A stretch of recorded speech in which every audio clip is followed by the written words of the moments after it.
Hi, welcome to another episode of Home Studio Workshop. This is just a quickie and it's about not giving up. A couple of examples why you don't ever give up. Keep on going, keep improving. When I was 60, I took up the pedal steel guitar, which as you may know, and if you look at the somewhere back that way, there's a introduction to the instrument. You will find out how complicated it is.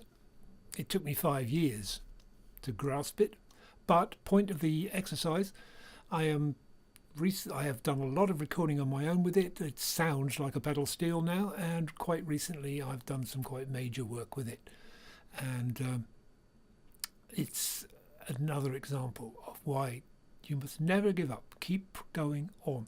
Second one I wanted to mention was the dobro. I took up the dobro when I was 68, and I'm playing with some really great people, and it's an amazing noise, but I took it up when I was 68. So, keep going. You never know what's around the corner. Keep practicing on whatever it is you do best. Keep working on things. Listen to your mind. Listen to what comes next.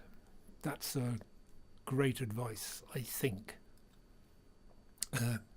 What's the old expression? Go with the flow, man. See you later.